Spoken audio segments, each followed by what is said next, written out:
Good morning. It's September 28th here, and we are back in City Hall. I want to thank Escambia County very much for allowing us last week to use their facility at the EOC, and it was good to get to see everybody.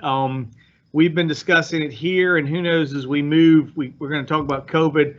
We may bring everybody back together again at some point and do a live video conference at some point. So we will look and see if we will be updating where we go, and we'll let you know shortly what our plans are if we're going to continue to do virtually, or we may come back and do some live ones. But at least for the next couple of weeks, I think we'll be virtual, and we'll continue to see you here. We are happy to be back in City Hall. This was probably the most impacted office at City Hall. There are no pictures on the wall. There are a few ceiling tiles missing. My fancy sit-up desk is kind of crushed a little bit through the water, and if you look there, you can see there's a smashed window right there that looks outside. So I think of everything that happened at City Hall, this office probably took the hardest hit just because of where it was on the southeast corner. But we're back in City Hall. I can't tell you that Wednesday after the hurricane had passed and had a chance to get down to downtown and come in the building, I can tell you, I want to brag about our team. They were here already assessing the damage and beginning the fix up. And of course, one of those is Robert Greer, if you know Robert. And immediately I walked in to see Robert, and the first thing he told me was like, "God, I hear it's bad." He goes, "This is so much better than Ivan." So that made you feel better. There were still challenges in the building. We did have some roof leaks, some challenges up on the 7th floor, but overall, we're back in here. They got moving quickly. It was one of the facilities. We're back up and running. And if I remind you, the city was out of City Hall for 2 years almost after Hurricane Ivan. So we're back up and running. Many of our other facilities are back up and running. We're continue to have some challenges with some of our boardwalks and some of our bulkheads, and we're going to be working to repair those. We ask you to still work as we continue that work, but there's a lot of stuff to do. That's probably the most significant damage we saw publicly from what we've done. Let me just say, when you get lemons, you try to make lemonade. Certainly, we know the challenges of where the bridge is, and we're trying to work with the ferry system. We're continuing to you'll probably see more this week. We'll know more what's going on. Hopefully, from our standpoint, we're going to get a chance to meet with DOT today at 2 o'clock. There's a phone call for us to learn a little bit more. But I will say, there are some things we can do that this may give us some opportunities to do some things we probably couldn't have done if we didn't have this opportunity. One of which I really think is how incredible the weather is going to be over the next week and what we could be doing. And I had the opportunity to go out in somebody's boat and just survey the damage from the water. Actually go watch yesterday as they tried to have 2 tugs pull the barge out from underneath the bridge that's still stuck there. But in doing that, we kind of went up and down along off of Bayfront, and it really made me think we could probably at this point, there's so little traffic on Bayfront that much like we did coming out of COVID and we shut down Palafox, the potential I would like to talk to our staff and DOT about is the potential of maybe shutting down Bayfront for some time on the weekends as we have a chance to go through probably the next couple of months while there's no construction, because there's so little traffic. It's a great venue for getting out and walking and being along the waterfront. We did it on Ciclavia. It certainly is a great place to do it, and there's so little traffic on Bayfront right now. Because no one's going to Gulf Breeze, there's bridge isn't open, that it may be a great opportunity for us to take advantage probably south of Chase to kind of the parks, Bartram and Seville Square in that section. If we could have some time to utilize it as walking and biking without, for pedestrians only, I think it could be a real draw. We've got several parks, several parking spaces in the area. So it's my intention, as we're talking with DOT, not only about ferries and other stuff, is perhaps some weekend usage on Bayfront and see what we can do and have a chance to just see what it acts like. I mean, it'd be a good opportunity for us to take advantage. and see what's going on, not only with COVID, a good opportunity to get outside, to get people out and active outside. So, I think when you do get lemons, you got to figure out the best way to use them. And I think this may be one of the good opportunities for us to do it. I also want to say, as I was talking about our public works people, they have done an incredible job.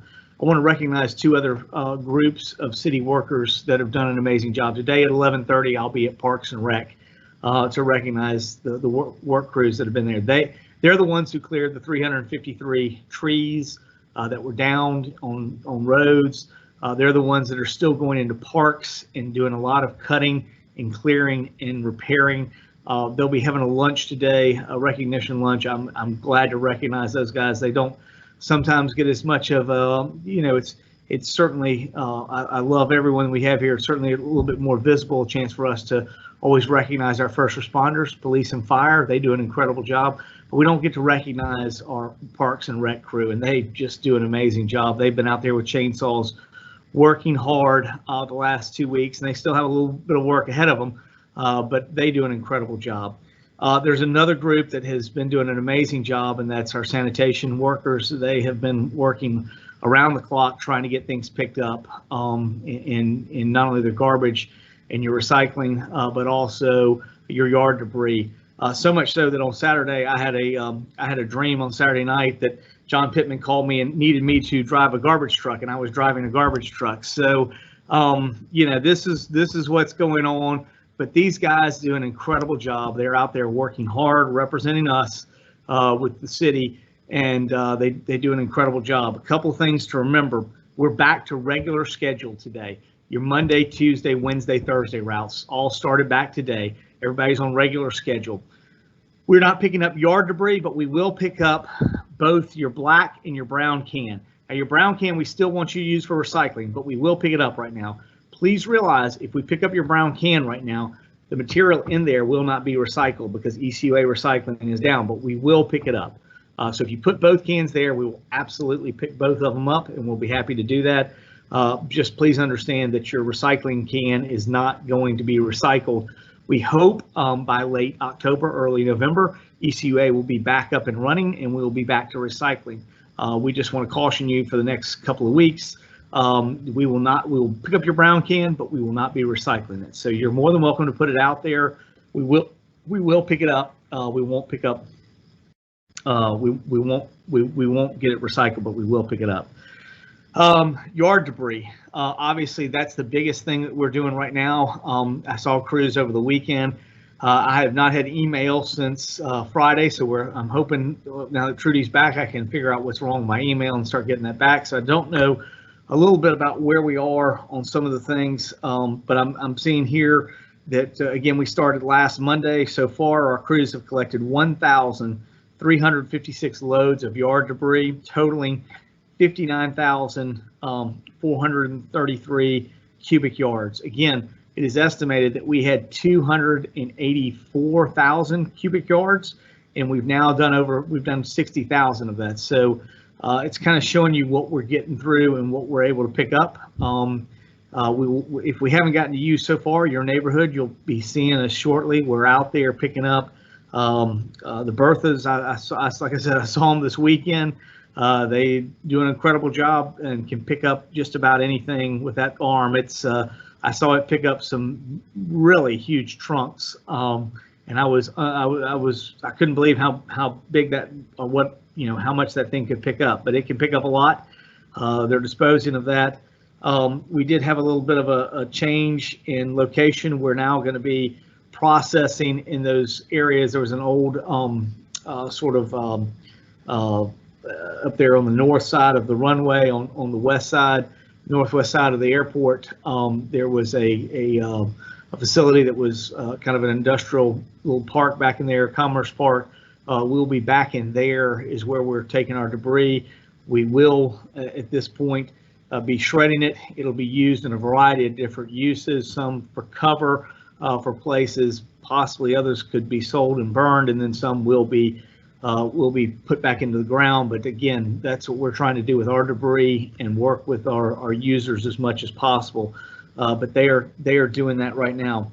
Please do not place yard debris in plastic bags. If you put it in plastic bags, we can collect it, but we can't count it toward hurricane, and it ends up costing the city. So we ask you please take your yard debris and just take it to the trash. You can do it in paper bags if you want to. The paper bags are fine, but not plastic bags. Please do not put it in plastic bags.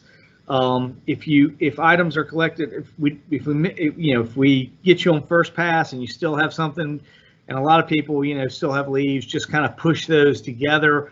Once we get through the city, the whole time we'll come back and do a second pass. So if you have other things out there, you can put them out there, consolidate your pile, sweep all your leaves back together. We will get back to pick it up, but we got to go through the whole city. So we have we've done 60,000, but we got to get 280,000. So it could be a little while before we get back to you, but just know that we're going to be doing that. If you are curious as to where we are and where we're currently working, you can visit cityofpensacola.com for more information on how to, on seeing where we are, and then also how to separate. We don't want you to put yard debris with your household goods. We're only picking up yard debris right now. As soon as we get that done, we'll come back and we'll start doing the household goods stuff. City of Pensacola Sally Recovery Team, damage assessments of city buildings, I said they've been done. The current facility, just building facilities, is about $10 million. Parks and Rec has been doing theirs, and they continue to do that. And then obviously our waterfront assets, that's probably where we took the biggest hit as a city, is on our waterfront assets. But we continue to work through that. All of our parks remain closed until further notice. As I said before, Parks and Rec is going to be working. Our whole goal, we know we want to get open with community centers and parks next week coming out of COVID. So we're going to be working diligently this week to get our parks up and ready for you to come visit. Roger Scott Tennis Center has opened hard courts, and the clay courts remain closed. However, I do know I've talked at length with Brock, and they're going to be purchasing some clay and trying to get to work on the clay courts. So hopefully they can reopen soon. Osceola Golf Course is now reopened. They reopened 9 holes of the course in the driving range. The rest of the course will be opening. And they opened on Saturday, and then the rest of the course was open on Sunday. So it looks like we're back to 18 holes at Osceola. Exchange Park adult sports and youth activities at Roger Scott Athletic Fields are postponed until further notice. We're hoping that will be this weekend is what we're shooting for. So just follow us. We'll get a press release, but we're trying to get things open for our soccer season and have some things open. But at this particular time, we're still working diligently through that. The Vickery Resource Center will remain closed to the public until further notice, with the exception of YMCA after-school program. We will be starting an after-school program next Monday at October 5th. Participants must be pre-registered. The city does not provide transportation, so you must have accommodations from the Escambia County Schools Transportation Department for your child to ride a bus to any of our facilities. Registration is available. It's webtrack.cityofpensacola.com. Webtrack, it's webtrac.cityofpensacola.com. Gold Point Dance Program registration will begin online at October 5th through the 16th at playpensacola.com. So again, if you want dance classes are expected to start back the week of October 19th, and will include ballet, hip hop, tumbling, lyrical, jazz, and tap. So those classes will be starting in October.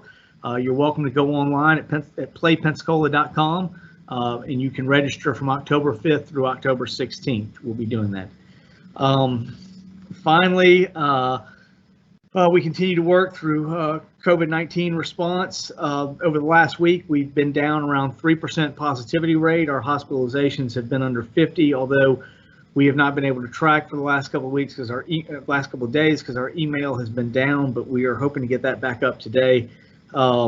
We are in phase 3 according to the governor's executive order, and we are trying to still piece together what that means for us. It does appear that there are a number of things the governor said, but it hasn't necessarily. It is talked about fines, that we could not do fines for mask ordinance, but it does not say that we can't have a mask ordinance. So we're continuing to work through that.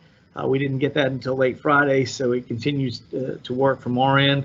Um, and then finally, we've got the census. That is apparently the deadline was originally this Wednesday at the end of October.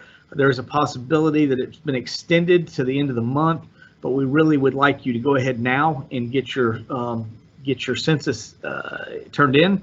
We need that as much as anything for for the things that we just dealt with in response to what we're dealing with the hurricane. You know, to make sure that we get our share of federal dollars, of state dollars, of our appropriate representation. All of that is dependent upon you filling things out. Our goal has been 80%. Currently, the city of Pensacola is at 68.1, and Escambia County is at 64%. You can complete your census today at my2020census.gov. It'll take about 10 minutes to complete. When we talk about resources, probably none of these were more important resources than when we continue to work. And the city has done a lot over the weekend to continue to look for the individual assistance. As we said last week, we were very glad to be given public assistance from FEMA and the President of the United States. We do expect that will be able to cover many of the damages that we've had to our public assets that we just listed. Obviously, we'll have to pay something, but the bulk of that will get paid by federal and state monies, and we are very appreciative of that. The one thing that would have been typical of a hurricane of this size and magnitude is we would have also gotten individual assistance. And I think you heard a number of discussions this past week with Commissioner Berry and some of the other commissioners, and also Senator Broxton, that unfortunately we at this point have not received individual assistance. But beginning last Thursday and Friday, at the county's direction, we're trying to make a plea to get stories from individuals. I can tell you that I talked with Lawrence Powell and Kelsey Powell. We're out this week in many of our Gonzalez Court, Sanchez Court, Morris Court, several Pensacola Village, several of our areas, trying to document with those individuals that did not have web service to be able to get those stories, to get them documented. At the same time, I know Lawrence sent some stuff out, and I appreciate Rand Hicks pushed out to many of the neighborhood associations. I really appreciate Scenic Heights is one of the leading ones that I saw out there leading with this, getting information out to its citizens in the Scenic Heights area to again document the damage that they had sustained, so that we could send that to FEMA. Again, I believe it's Hurricane Sally at myescambia.com. If you have a story, you need a name and address, under 200 words and pictures, but it's Hurricane Sally at myescambia.com. I think, Casey, that's the correct address for them to get stuff to. The other thing that we did on Friday, and I appreciate Janice Gilley working to put together a letter. We had the city and the county, along with Doug Broxton and also Alex Andrade. So we had the House and the Senate, as well as the City of Pensacola and Escambia County, wrote a letter to the president, and again pleading for our IA individual assistance. Certainly, a storm of this magnitude in the past would have always been able to get that. We understand there are challenges with COVID this year, but again, when you look at what happened, some of these people with COVID already out there, it just people's budgets were incredibly thin, and certainly the time. We really appreciate how quickly Gulf Power has gotten power reestablished, but even with that, there were many people that went simply too long, that they had to throw out food and other things and start over. And so from that standpoint of perishables, we certainly are continuing to work, and we will see what we can do to get individual assistance. So that's a little bit about where we stand as a city at this particular time. I'm happy to answer any questions that you may have at this time. And like I said, I think probably the next couple of weeks we will be continuing to do virtually, but I think we will be having discussions to see what we do, maybe coming back in a controlled setting probably in the next couple of weeks. We'll reach out to all of you and figure out what your preference is, but we certainly appreciate it. It was good to see everybody last week at the county, and we really appreciate the county allowing us to be there. So again, it's supposed to be incredible weather. We want you to get out there and enjoy it. We're going to try to get our parks open and running, but we're also going to be talking to DOT, seeing if there are other places and ways for us to take advantage of maybe roads that don't have as much transportation. If we can do something during the weekends, we'd love to find a way to make that work. First question is from Dave at WWF. He said, could you comment on Governor DeSantis' full reopening order and the part that bans fines for those not using face coverings? I mean, the governor makes the decisions he makes, and we try to comply with them. So from our standpoint, we will work. We're still trying to. I haven't really sat down with Susan and her team. They got the word. I mean, it was just as everybody was leaving on Friday. We've been a little crippled. I've been without emails, I've said, through the weekend. So hopefully we'll get a chance to get back up and figure out where we are, and have a chance to see what our response is. We at least preliminarily saw that, so we understand we can't do that. The challenge is it still just not really clear on businesses. It was very clear on individuals.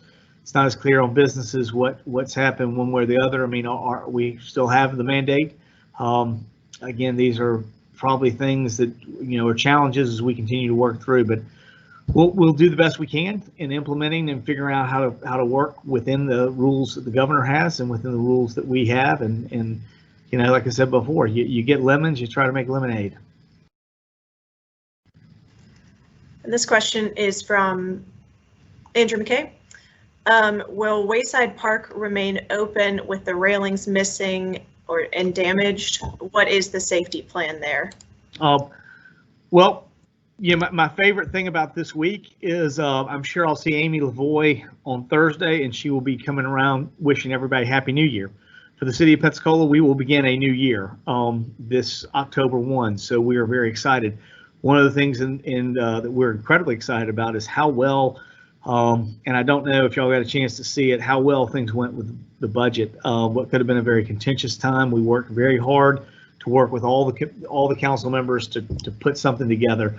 Incredibly proud of our team, the way they put it together. Everybody who walked out of there said they'd never been through a budget process that had worked that well. And again, that's regardless of what the conditions they operate under between COVID and then a storm right in the middle of our last budget hearing. They didn't set them back a bit. We managed to get it all pulled together. One of the things that will be in this year's budget is work that was going to be done at the bulkhead of Wayside Park anyways.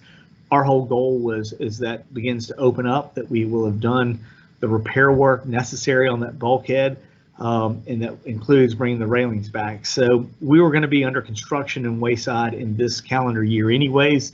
I think this will just sort of speed us up, and unfortunately, we will lose that park for at least a time period, the usage of it. But I think that's where we're trying to look at how to make. I mean, we got a great asset, Bayfront Parkway, that has very little traffic usage right now, and that may be a chance for us to expand. So one thing you lose, the other thing maybe you get the opportunity to bring it back. So I think that's where we're going to go, Andrew. We knew this was going to happen anyways. We're going to have to do the replacement, but obviously it took a beating with that east wind. So the good news is we start the new year, and we know that we'll have the money set aside for doing the repair as we go into the new year beginning October 1, and we'll go ahead and get started. This is from Jeremy in Weekly. Were you surprised at City Council's rejection of your proposed mask order repeal? Again, I don't know. I mean, we felt like based on conditions, it was the right thing to do. I realize there's a lot of things going on and what everybody ends up making their decision. Our decision was not based on politics. It was based on numbers that we had. We published those. I think a lot of things that have worked outside of this, there's a lot of things that are happening. We're continuing to follow the numbers that we've done. We tracked them, we sent it to you. We've been communicating for some time that we were going to do this when our numbers got to this area. We were under 50. We went down to 47 as of Thursday. So, again, once we get a chance to go back and check out the emails, we'll update Friday, Saturday, and Sunday. see where we are and be moving forward. Obviously, again, we didn't know what was going to happen on Friday from the governor's standpoint, but we'll go to work and we'll figure out how to implement the best we can, and we'll move forward. So at the end of the day, we're going to be focused on what we've tried to do for a long time. We've worked through this.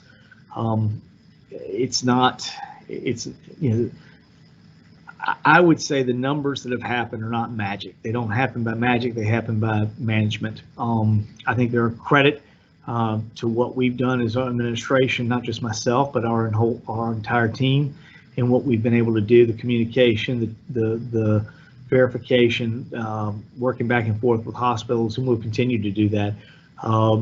At the end of the day, I think the more prudent part was there. I certainly understand what Councilman Moore was communicating, but I do think at the end of the day, I think at some point we probably need to have the state of emergency there, and we need to have the mandate off, and that gives us a chance to see where we're going. But if we had to bring it back, we could. I think masks are incredibly important. If I didn't think that, again, the city was doing masks 2 months before the mandate, was going to continue to do masks after the mandate. I think that's, this isn't the value of masks, it's about the value of the mandate. My personal feeling is, again, we did the mandate based on numbers that we saw, actual numbers, not based on any politics one way or the other, but what we saw, and when we got to the numbers we got to, we presented it. We're going to stay focused on numbers and what it means to the community, and that will be where we continue to work as we move forward as a city. All right, and this is from Jeremy as well. How does the city plan to recognize its first designated Indigenous Peoples Day? We will, again, I don't know that the city has anything recognized. We do expect that we will, one way we'll recognize Indigenous people. For me, it's certainly, my wife is she was qualified enough, portion Cherokee. Her great grandfather was Cherokee. So anyways, we from there, we'll figure out a way to recognize Indigenous people. I think it's a great thing for us to do. I had several people talk about it, but when Councilwoman Myers talked to me about it back in the summer, I highly encouraged her to bring it forward. It passed 7-0. But as far as having something there, I don't know that the city necessarily did anything to recognize Columbus Day other than have a holiday. So, if people want to do programming, we're more than happy to work with them in some type of recognition. But again, that's we certainly will have the day. We hope you will enjoy it and have a chance to spend it, and hopefully reflect on certainly those that have been a part of this landscape long before we settled it and incorporated it and those kind of things. There were people in the city of Pensacola long before it was a city of Pensacola, and I think it's important that we recognize those individuals. This is from Jim at PNJ. Have there been any damage reports for the community Maritime Park from Hurricane Sally, and what is the city's plan to repair or pay for repairs? Jim, it's the same. Whether it's community Maritime Park or any other city asset, it's the same thing. There's no doubt that our waterfront assets were probably the most significantly impacted. Strangely, though, I think the Maritime Park did better than Plaza de Luna in some of our other places. So in a lot of ways, the Maritime Park did better. Now, was there still damage? Yeah, we lost the entire railing from one end to the other, the far side. I can look out my window right here and I can see the railing all the way to the water, and on the other side, the same. We lost some railing right along the bulkhead that creates the little harbor. So, all of those things will have to be replaced. But the good news is the bulkhead itself did not have nearly as much damage as Plaza de Luna. It did have damage. It will be repaired. Obviously, FEMA will pay the bulk of the cost in the state. FEMA pays 75%. The state and local area split the other 25%. So again, roughly about 12.5% will be the city's portion. We're probably it's hard for me to say what that number is. I'm not going to speculate at this time, but you heard us talk about 10 million to facilities, waterfront and port. Port took another significant damage. Again, we also had some things like Wayside Park. So all of these things took some damage, but we're going to work to get them back up and running, fixed and repaired. And the good news is while they took some damage, I mean, the newer the facility, the better it did in the storm. So again, the Maritime Park definitely took some damage, but it did not take nearly the damage that Plaza de Luna did. And this is from Jim also. Does the city have a plan/process for dealing with boats that have been washed up on city or private property in the city? We're continuing to work on that. Obviously, the biggest one, if you're talking about barges, we're still a little bit unsure how that's going to work. I mean, especially yesterday, I watched two significant tugboats, bigger than anything we have in Pensacola, try to pull those barges back, and it really didn't seem to make much of a difference. So I'm not sure what's going to happen with the barges or how they're going to get removed. We're going to continue to work with DOT and try to figure out with Skanska what that is, but we will see what we can do there.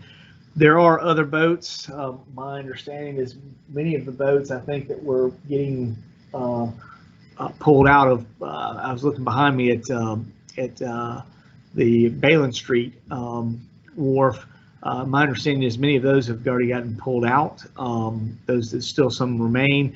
I know we worked with we worked with a letter that we were asked by Frank Patty and some other people about helping get some properties over to the east of us set up to be able to pull these boats out and get them out of the water and have them where they can either be repaired or assessed and removed. So we did some of that.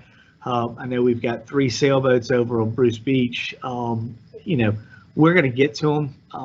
I would say we're hitting the bigger priorities that really impact more human usage out of parks first. So those will be our first assessments. And as we move through, we will get those. So, I mean, ultimately, one way or another, we'll figure out how to get those addressed. The barges still remain probably one of the biggest things, and that we'll certainly be looking to DOT for that because it's going to be challenging. I did have the chance to see some of the other barges that went all the way over toward the Navy base that were over in Warrington, that were up on Bayshore Drive, and it's just amazing to see how those barges were really displaced all over our community. And this is from Jeremy in Weekly. The governor's proposed legislation regarding protests, and more particularly road blockage and drivers driving through a protest, addresses a couple of things that happen locally early in summer. Can you comment on this? We'll obviously look and see what we can do. For the most part, I think the protests were peaceful and went and were able to be constructive.